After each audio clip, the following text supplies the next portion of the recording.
레위기 26장, 27장은 레위기의 결론 부분으로 출애굽한 이스라엘 백성들이 가나안 땅에 들어가서 하나님과의 언약을 지킬 때와 그렇지 않을 때 어떤 결과가 기다리고 있는지에 대한 말씀입니다. 오늘 본문은 그 중에서 하나님과의 언약을 지키지 않으면 어떤 삶을 살게 되는지에 대해서 말씀하고 있습니다. 그럼 우리가 하나님과의 언약을 지키지 않으면 어떻게 되는지 살펴보겠습니다. 14절, 15절입니다.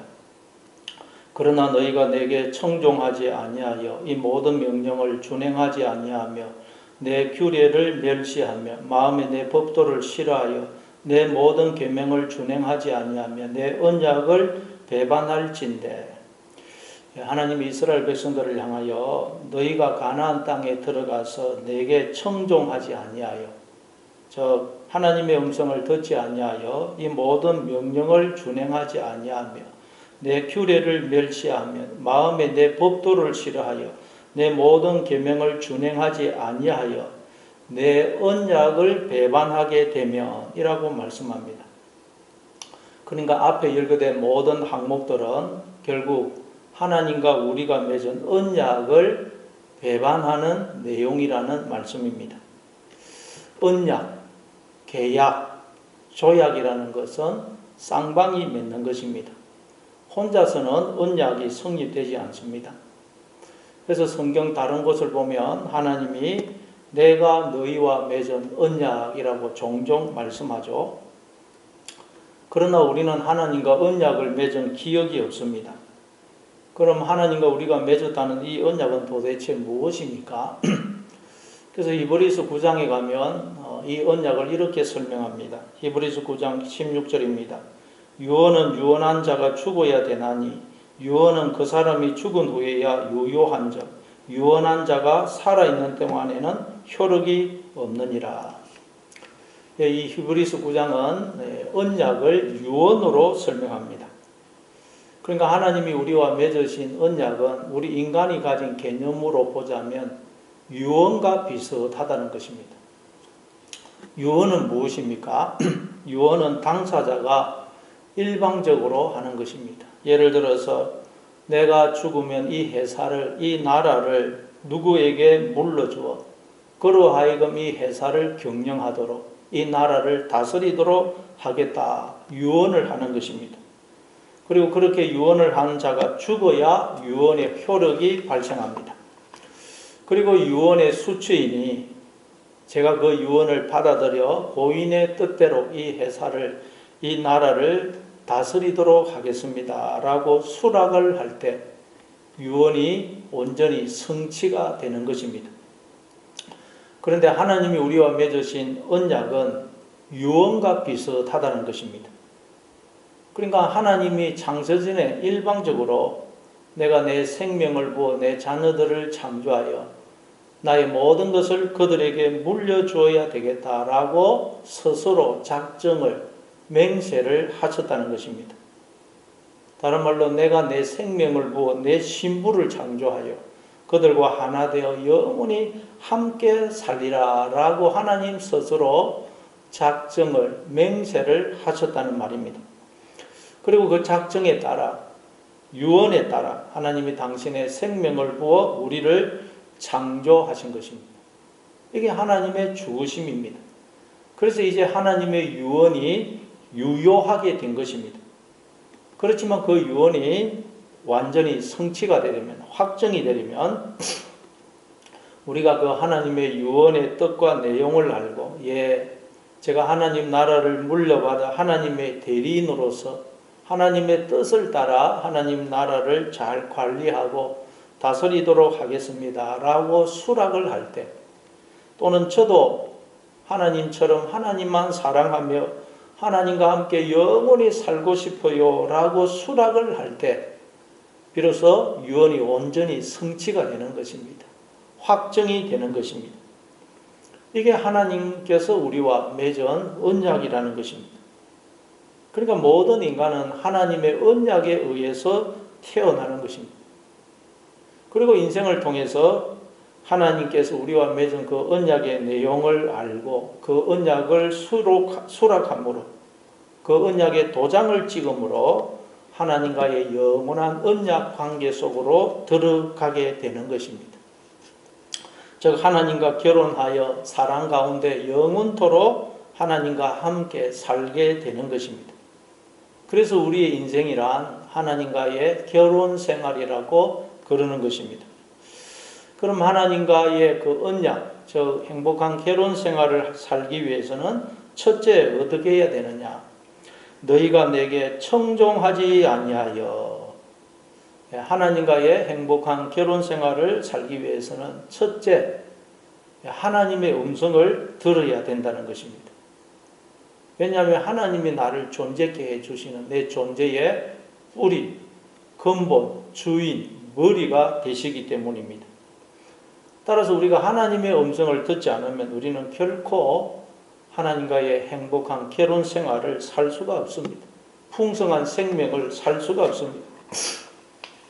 부부가 결혼해서 행복한 결혼 생활을 살기 위해서도 첫째가 서로의 말에 귀를 기울여야 됩니다.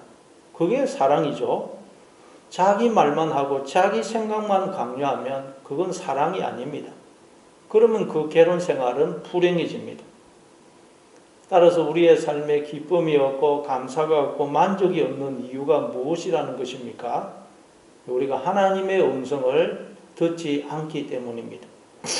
그럼 왜 우리가 하나님의 음성을 듣지 않는 것입니까?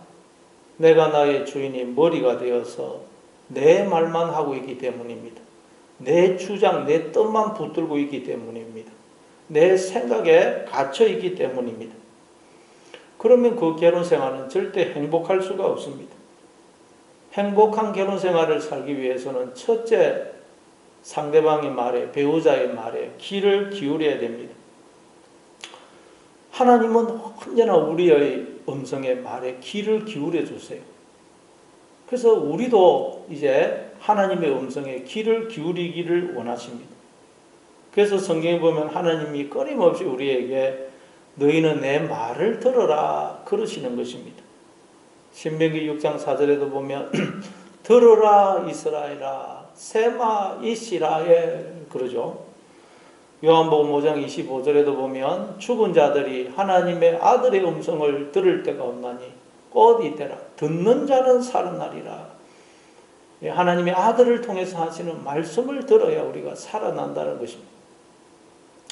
로마서 10장 17절에도 보면 믿음은 들음에서 나고 들음은 그리스도의 말씀으로 말미암았느니라 그러죠. 하나님의 음성을 들을 때 우리가 믿음이 생기는 것입니다. 요한계시록 2장 3장에도 보면 계속해서 나오는 말씀이 귀 있는 자는 성령이 교회들에게 하시는 말씀을 들을지어다 그러죠. 그러니 여러분의 생각에 갇혀 있지 마시고 늘 먼저 하나님의 음성에 귀를 기울이심으로 여러분의 그 좁은 생각이라는 장막에서 무덤에서 하나님의 세계로 나오시기 바랍니다.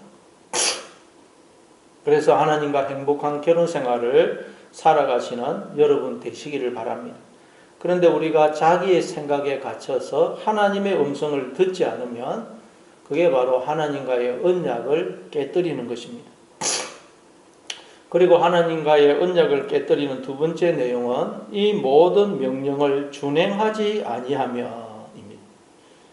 하나님께서 주신 명령을 준행하지 않는 것, 그게 언약을 깨뜨리는 것입니다. 하나님이 우리에게 주신 모든 명령, 규례, 계명을 준행하는 삶이란 우리가 하나님과 함께 결혼해서 살아가는, 다시 말해 하나님과 우리가 머리와 몸의 관계로 하나 되어 살아가는 충만한 삶을 말합니다. 에베소서 1장 23절에 보면 교회는 그의 몸이니 만물 안에서 만물을 충만하게 하시는 이의 충만함이니라 그러죠. 교회 즉 우리는 그의 몸, 그리스도의 몸, 하나님의 몸이고 하나님은 우리의 머리가 되셔서 몸인 우리를 충만케 하시고 우리는 하나님의 몸이 되어서 머리 되신 하나님을 충만케 한다는 것입니다. 이처럼 하나님과 내가 머리와 몸의 관계로 하나 되어서 내가 머리 대신 하나님의 뜻을 따라 삶으로써 하나님과 함께 충만한 삶을 살아가는 것이 바로 하나님의 모든 명령, 규례, 법도를 준행하는 삶입니다. 따라서 하나님이 우리에게 당신의 명령, 법도, 규례를 준행하라고 하시는 것은 우리에게 무거운 짐을 지우는 것이 아니고, 하나님은 너희의 머리이시고 너희는 하나님의 몸이니, 하나님은 너희의 남편이시고 너희는 하나님의 신부니, 하나님과 하나 되어서 충만한 삶, 풍성한 삶을 살아라 라고 하는 복음인 것입니다. 그래서 하나님의 모든 명령을 준행하지 아니하면 그게 바로 하나님과의 언약을 깨뜨리는 것이 되는 것입니다. 하나님과의 언약을 깨뜨리는 세 번째 내용은 내 규례를 멸시하며입니다. 하나님의 규례를 멸시하는 것. 하나님의 규례를 멸시한다는 것은 하나님을 멸시한다는 말입니다. 죄인된 인간은 근본적으로 다 하나님을 멸시합니다.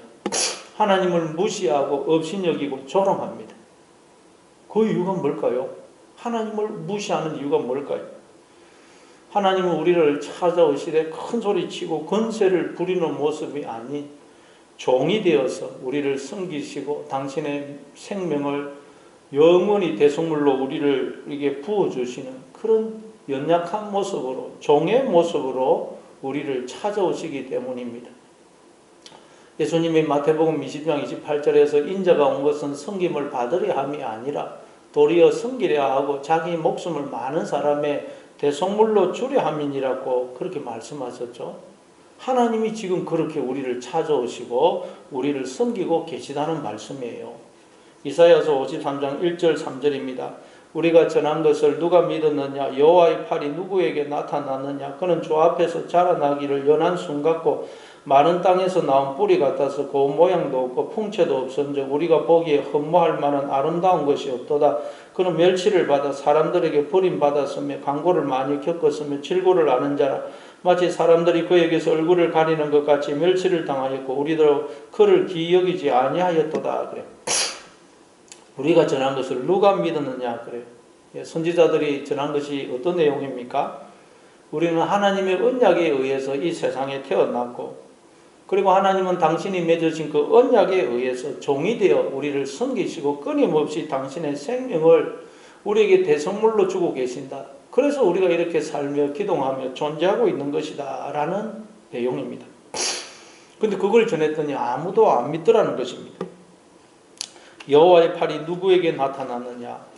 이 말은 여호와가 누구를 통해서 당신을 드러내셨느냐라는 말입니다. 누구를 통해서죠? 예수님입니다. 예수님은 보이지 않는 하나님, 우리가 볼 수 없는 하나님을 드러내어 우리에게 보여주셨습니다. 근데 예수님은 어떤 모습으로 오셨다 그래요? 그는 주 앞에서 자라나기를 연한 순 같고, 연한 순, 뭐 강한 나무가 아니고 큰 나무가 아니고 연한 순, 연한 순, 그 작고 연한 순은 눈에 잘 보이지도 않고 잘못 갖다 대면 부러지지 않습니까? 그리고 마른 땅에서도 나온 뿌리가 마른 땅에 툭 튀어나와 있으니 보기에 좋지 않아 보입니다. 그래서 고운 모양도 없고 풍채도 없은즉 우리가 보기에 흠모할 만한 아름다운 것이 없도다. 그는 멸시를 받아 사람들에게 버림받았으며 강고를 많이 겪었으며 질고를 아는 자라. 마치 사람들이 그에게서 얼굴을 가리는 것 같이 멸시를 당하였고 우리도 그를 기이 여기지 아니하였도다. 예수님은 이런 모습으로 오셔서 하나님이 지금 이런 모습으로 우리와 함께 하시고 우리를 섬기고 계시다는 것을 드러내어 보여주신 것입니다. 그래서 예수님이 이런 모습으로 오셔서 내가 하나님의 아들이다. 나와 아버지는 하나다. 그러니까 사람들이 예수님을 끌고 가서 채찍질하고 가시 멸류관을 세우고 자색 옷을 입히고 침 뱉고 뺨 때리고 막 조롱하고 멸시하지 않습니까? 그리고 십자가에 못 박아 죽입니다. 우리가 지금 하나님께 그러고 있다는 것입니다. 그런데 또 우리는 예수님 안에 있죠. 예수님 안에. 따라서 외적인 조건을 가지고 나와 다른 사람을 판단해서 나 스스로 절망하고 불평, 원망하고 또 다른 사람을 보면서 비난하고 멸시하고 우습게 여기고 있다면 그게 바로 하나님을 멸시하고 우습게 여기는 것이라는 말씀이에요. 그래서 예수님이 지극히 작은 자 하나에게 한 것이 이 지극히 작은 자 하나에게 한 것이 곧 내게 한 것이니라고 그러신 것입니다. 그러니까 내가 나와 다른 사람을 지금 어떻게 생각하고 대하고 있는지를 돌아봐야 됩니다. 만약 내가 지금 처한 외적인 조건 때문에 나 스스로 절망하거나 불평, 원망하고 있다면 그건 하나님을 멸시하고 있는 것입니다. 그리고 누군가를 또 그의 외적인 조건 때문에 그를 무시하고 없이 여기고 조롱하고 있다면 또한 그게 바로 하나님을 지금 멸시하고 조롱하고 있는 것입니다. 그러면 우리는 절대 하나님과 행복한 결혼 생활을 살 수가 없습니다. 남편을 무시하고 조롱하는데 어떻게 행복한 결혼 생활을 살 수가 있겠어요? 그러니 내 마음의 기쁨과 감사와 만족이 없다. 그러면 내가 지금 하나님을 멸시하고 있구나 하고 생각하고 속히 회개하시기 바랍니다.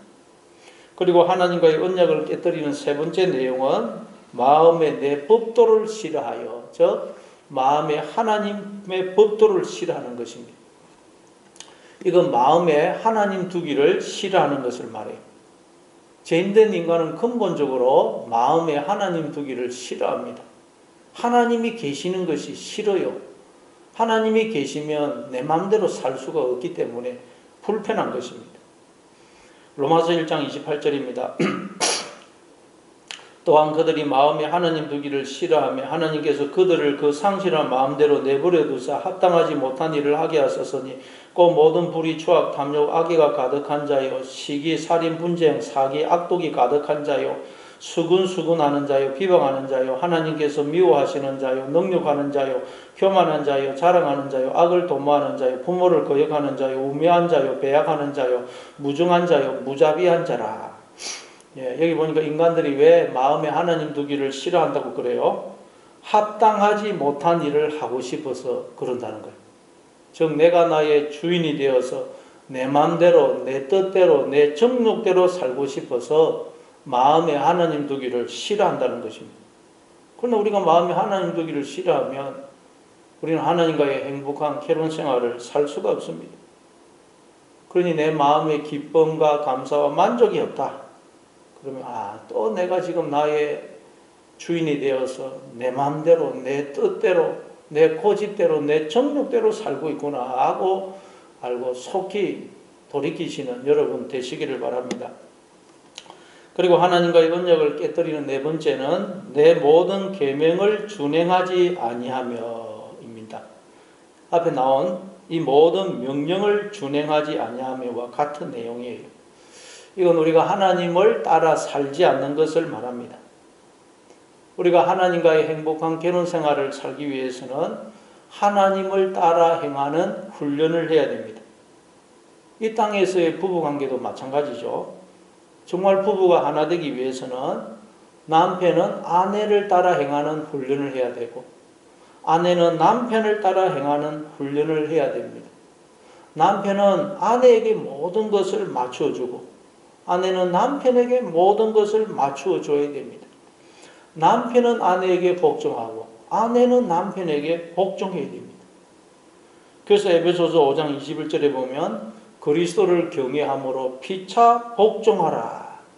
그렇게 말씀한 다음 그것이 구체적으로 어떤 내용인지를 그 뒤에서 구체적으로 설명하고 있는 것입니다. 그러니까 여러분 부부가 하나 되기 위해서는 첫째 피차 복종해야 됩니다. 피차. 그래서 하나님은 우리에게 모든 것을 맞추어 주십니다.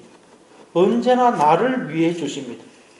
따라서 우리도 하나님께 모든 것을 맞추어 줄 때, 언제나 하나님을 위할 때, 비로소 하나님과의 언약이 성취되는 것입니다. 즉 하나님과 하나된 그런 행복한 결혼 생활을 살 수가 있는 것입니다. 그러나 하나님과 상관없이 내 마음대로 내 중심적으로 살면 그게 바로 하나님의 모든 명령을 준행하지 않는 것입니다. 그러면 그게 내 언약을 배반할진대 하나님과의 언약을 깨뜨리는 것입니다. 하나님과의 언약을 깨뜨리면 여러분 결혼 생활이 파괴되는 것이죠. 파약이 됩니다. 그러니 여러분 우리의 인생에 기쁨이 감사가 있을 수가 없는 것입니다.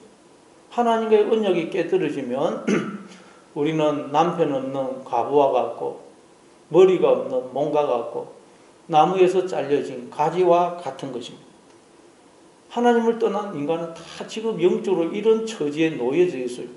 그런데 인간들이 아무도 그걸 모르고 있는 것입니다. 우리도 그럴 때가 너무너무 많아요. 그래서 우리가 하나님의 언약을 깨뜨리게 되면 하나님께서 어떻게 하시겠다고 그럽니까? 16절입니다. 내가 이같이 너희에게 행하리니 내가 너희에게 놀라운 재앙을 내려 폐병과 열병으로 눈이 어둡고 생명이 쇠약하게 할 것이요 너희가 파종한 것은 헛되리니 너희의 대적이 그것을 먹을 것임이며. 하나님을 떠난 인간들은 하나님과의 언약이 깨어진 상태로 앞에서 말씀드린 것처럼 남편이 없는 가보가 같고 머리가 없는 몽가 같고 나무에서 잘려진 가지와 같습니다. 그런데도 인간들은 이걸 아무도 모르고 있고 우리도 이걸 모르고 살아갈 때가 신앙생활 할 때가 너무 많습니다. 따라서 하나님이 우리가 언약을 깨뜨리면 이런 저주, 재앙을 내리시겠다는 말은 언약을 깨뜨린 우리가 계심에서 벌을 주시겠다는 그런 의미가 아니고 언약을 깨뜨리면 그 상태가 여러분 저주 안에 놓이는 것입니다. 남편 없는 가부요, 머리가 없는 몸이고 나무에서 잘려진 가지와 같아요. 그래서 우리가 이런 말을 안 들어서 계심에서 벌을 준다는 것이 아니고 그런 저주 안에 놓여 있지만 깨닫지 못하는 우리를 찾아오셔서 우리를 깨우치시고 가르치셔서 하나님을 떠남으로 내가 지금 이런 상태에 놓여 있구나 하는 걸 알기 위해서 우리를 다시 하나님께로 돌이키시겠다는 말씀이에요. 그게 우리에게는 여기 나오는 재앙으로, 즉 폐병, 열병, 눈이 어둡고 생명이 쇠약해지고 파종한 것이 헛되게 나타나는 것으로 되는 것으로 지금 설명이 되고 있는 것입니다. 그러니까 이것들은 하나님을 떠나 사망의 그늘 아래에 무덤 속에 있는 우리를 깨우치기 위해 하나님의 찾아오심이요 하나님의 손길인 것입니다. 따라서 이런 고통과 환난과 재앙을 통해서 우리가 하나님께로 돌이키게 되면 그 모든 재앙은 저주는 복이 되는 것입니다. 그때 그 재앙이 그 고난이 그 환난이 사실은 하나님의 찾아오심이었고 하나님의 손길이었구나 하는 것을 알게 되는 것입니다. 그래서 여기 보면 내가 너희에게 놀라운 재앙을 내려가 이 원문을 보면 내가 놀라운 재앙으로 너희를 찾아가리니입니다. 놀라운 재앙으로 하나님 우리를 찾아오신다는 것입니다.